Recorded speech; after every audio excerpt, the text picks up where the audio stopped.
এবং দেবতাদের কর্তৃক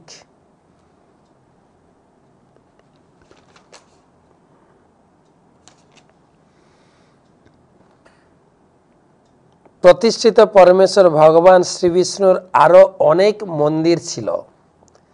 এই সমস্ত মন্দির ভগবানের প্রধান চিহ্নসমূহের দ্বারা অঙ্কিত ছিল।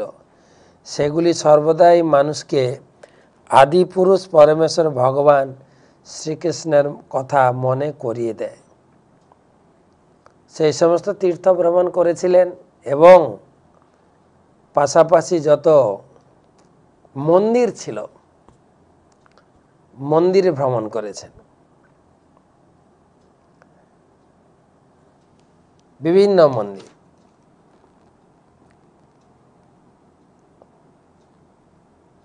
ভগবান এই জগতে নিজেকে অসংখ্য রূপে বিস্তার করেছেন। প্রভুপাদ বলছেন বিষ্ণুর 4 হাত এবং তার এক একটি হাতে শঙ্খ, চক্র, গদা এবং পদ্ম ধারণ করেন। এই 4টি প্রতীকের মধ্যে চক্র হচ্ছে প্রধান। আদি বিষ্ণু বা শ্রীকৃষ্ণের কেবল একটি প্রতীক, তা হচ্ছে চক্র। তাই কখনো কখনো তাকে চক্রীয় বলা হয়। যে শক্তির দ্বারা ভগবান সমগ্র সৃষ্টিকে নিয়ন্ত্রণ করেন সেই চক্র তার প্রতীক। বিষ্ণু মন্দিরের চূড়ায় চক্র থাকে যাতে বহু দূর থেকে মানুষ তা দর্শন করতে পারে, তৎক্ষণাৎ শ্রীকৃষ্ণকে মনে করতে পারে। অনেক উঁচু করে মন্দির তৈরি করার উদ্দেশ্য হচ্ছে দূর থেকে মানুষেরা যা দেখতে পায় তার সুযোগ করে দেওয়া। এইভাবে ভারতবর্ষে যখন মন্দির তৈরি হয় অনেক উঁচু করে বানানো হয়। বিদুর সেই সমস্ত মন্দির দর্শন করেছিলেন। বিভিন্ন মন্দিরের বিভিন্ন চূড়াতে প্রতীক থাকে। ভগবান বিষ্ণু বা কৃষ্ণ মন্দির, বিষ্ণু তত্ত্ব যত মন্দির আছে সেখান থেকে চক্র, দূর থেকে চক্র দেখে বোঝা যায় এটা হচ্ছে কৃষ্ণ বা বিষ্ণুর মন্দির। যত শক্তি বা শৈব মন্দির আছে ত্রিশূল থাকে, ত্রিশূল। তো এক একটা মন্দির বা এক একটা বাড়ির ছাদেও মন্দির বানানো হয়, সেখানে এই প্রতীক দেখে বোঝা যায় এটা কোন মন্দির। দেখ প্রভু বলছেন এখন আর ওইসব প্রতীক দেখা যায় না, যে ঝান্ডা দেখে বোঝা যাবে এটা চক্র, এটা ত্রিশূল। এখন একটাই দেখা যায় টিভি অ্যান্টেনা, ডিশ অ্যান্টেনা, এসব বাড়িতে উঠে গেছে এখন। তো আজকের আলোচনা ছিল বৈষ্ণব মন্দিরে চূড়া থাকে কেন। প্রভুপাদ এখানে লিখেছেন চূড়ার কাজ হচ্ছে দূর থেকে ভগবানকে মনে করিয়ে দেবে যে ভগবান রয়েছেন সাক্ষাৎ। আর এই চক্রের মূল হচ্ছে ভগবানের হাতে শঙ্খচক্র গদা পদ্ম হলেও চক্র হচ্ছে মূল, যার দ্বারা তিনি সৃষ্টিও করেন, যার দ্বারা তিনি সৃষ্টিকে পালন পোষণও করেন, আবার সৃষ্টিকে ধ্বংসও করেন। ভক্তের জন্য ভক্তকে রক্ষক সুদর্শন চক্র। অম্বরীশ মহারাজকে রক্ষা করলেন, হরিদাসকে রক্ষা করলেন, গজেন্দ্রকে রক্ষা করলেন, অনেক প্রমাণ আছে। আবার সেই চক্র দিয়ে তিনি দুষ্কৃতি বিনাশও করেন। চক্র, চক্র সাক্ষাৎ। তাই চক্র দেখলেই ভগবানকে প্রণাম করা উচিত। ভগবান আপনার এই চক্র দিয়ে আমাকে সর্বদা রক্ষা করবেন। এই চক্র দিয়ে আমি যখন কোনো ভুল কাজ বা কোনো গর্হিত কর্ম করে যাব, আমার হাতটাকে আপনি চক্র দিয়ে কেটে দেবেন। আমাকে শুদ্ধ করুন, আমাকে চক্র দিয়ে আপনি সুরক্ষিত রাখুন। ভগবানের একদম অন্তিম অস্ত্র। সমস্ত অস্ত্রকে, জগতে যত প্রকার অস্ত্র আছে সুদর্শন সবাইকে নষ্ট করতে পারে। সুদর্শন, এই সুদর্শন সম্বন্ধে অনেক কাহিনী শোনা যায়। আমাদের পুরীতে আছে বিশাল সুদর্শন চক্র, অত্যন্ত বিশাল।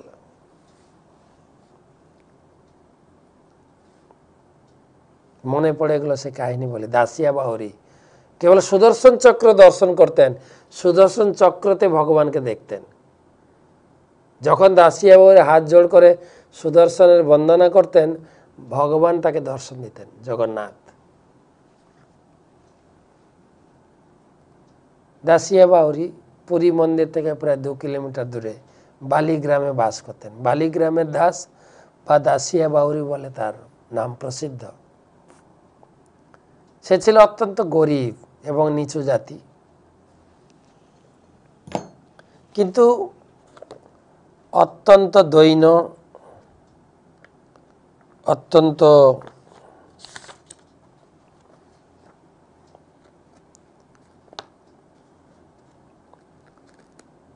সদাচার পরায়ণ ছিলেন, নিষ্ঠা পরায়ণ ছিলেন।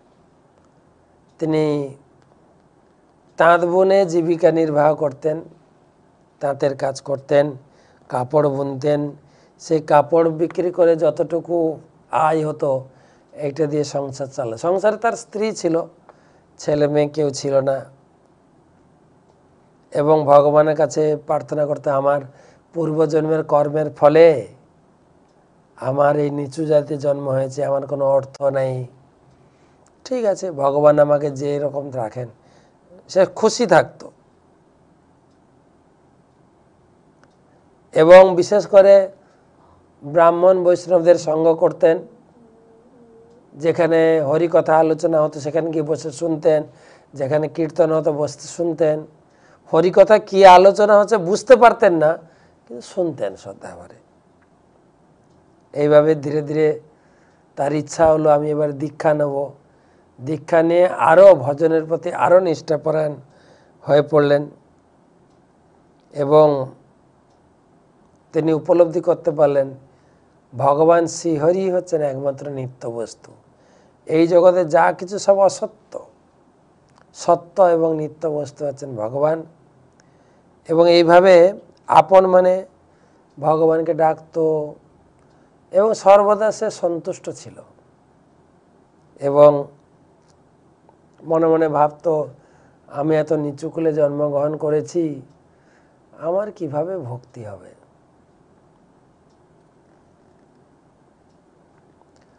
তো এক সময় কি হলো, পুরীতে রথযাত্রার সময় তাদের গ্রাম থেকে, বিভিন্ন গ্রাম থেকে বহু লোক যাচ্ছে রথযাত্রা দর্শন করার জন্য। তারও ইচ্ছা হলো আমি একটু যাব। তো তাদের সঙ্গে, সে গ্রামবাসীদের সঙ্গে জগন্নাথ দর্শন, আমার প্রভু পুরীতে আছেন, তিনি কীরকম হবেন দেখতে, তাকে আমি দর্শন করব, তিনি আমাকে দর্শন দেবেন, এই উৎকণ্ঠা বাড়তে বাড়তে তিনি চলে এলেন পুরীতে। ভগবান মন্দির থেকে বেরিয়ে এসছেন, এখন ভগবান রথে উঠে গেছেন। 3টি বড় বড় রথ সাজানো হয়েছে। হ্যাঁ, সেখানে ব্রাহ্মণ পাণ্ডারা চারিদিকে ঘিরে আছে। সে নন্দীঘোষ রথের সামনে, জগন্নাথের সামনে দাঁড়ালো, ভগবানকে দেখছেন। ভগবানকে দেখে ভগবানের সুন্দর রূপ, তার স্মিত হাস্য শোভিত কৃষ্ণবর্ণ, সেই নির্নিমেষ মুখমণ্ডল দর্শন করে দাসিয়া অত্যন্ত অভিভূত হলো, অত্যন্ত অভিভূত। এবং বারবার প্রণাম করছেন আর স্তুতি করছেন, বারবার, হে প্রভু, আমাকে তুমি আশীর্বাদ করো, আমি তোমাকে যেন ভালো করে দর্শন করতে পারি। এই জগতে তুমিই সত্য, আর কোনো কিছু, এই সব মিথ্যা তুমি ছাড়া। তুমি আমার সব, তুমি আমার যথা সর্বস্ব। এই কথা বলতে বলতে সে প্রণাম করে, গড়াগড়ি করে রথযাত্রা সম্পূর্ণ হলো। এবারে সে ঘরে ফিরল তার গ্রামের লোকেদের সঙ্গে। বাড়িতে পৌঁছেছে, হাত মুখ ধুয়ে ঘরে ঢুকেছে, তার স্ত্রী তাকে খাবার দিয়েছে একটা থালাতে। গরিব লোক তো, কাঁসা বা পিতলের থালা নেই, মাটির থালাতে খাবার দিয়েছে। মাটির থালাতে ভাত আর পালং শাক রান্না করেছিল, দিয়েছে। যখনই ভাতের প্লেটটি তার সামনে রাখা হয়েছে, সে ভাতের প্লেটটি দেখে দাসিয়ার সেই ভগবানের চোখের কথা মনে এসে গেল। ভগবানের জগন্নাথের সুচেস্মিত শ্রীমুখের সুন্দর নয়ন শোভা যেন তার চোখের সামনে ভাসছিল। ভগবানের চোখ, বর্তমান থালাটা হচ্ছে মাটির থালাটা যে লালচে, দেখবেন জগন্নাথের চোখের চারিদিকে গোলাকার লালচে আছে, তার মাঝখানে ভাত সাদা, তার মাঝখানে শাক কালো। পুরো জগন্নাথের চোখ সে ভাতের থালাকেই প্রণাম করছে, প্রার্থনা করছে, নাচছে ভাতের থালাকে সামনে রেখে। তার স্ত্রী মনে করলো কি হলো, আমার স্বামীকে কেউ মন্ত্রতন্ত্র করে দেয়নি তো? সে গ্রামের লোককে, গ্রামের সব বড় বড় লোককে, জ্ঞানবান লোককে, মানে যত সিনিয়র লোককে ডেকে নিয়ে এসে বলছে দেখুন আমার স্বামীর কি হয়েছে। হ্যাঁ, সে খাচ্ছে না, শুধু নাচানাচি করছে, গড়াগড়ি করছে, কেউ তন্ত্রমন্ত্র করে দিল কিনা। গ্রামের সব বড় বড় ব্যক্তিরা এসছেন, যারা পণ্ডিত সিনিয়র, তারা বলছে দাসে তুমি খাচ্ছ না কেন?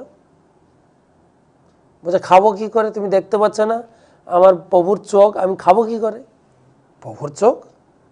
তার ভিতরে কিছু পণ্ডিত লোক তারা বুঝতে পেরেছে, আরে এ তো সত্যি আমাদের প্রভু জগন্নাথের চোখের মতো লাগছে।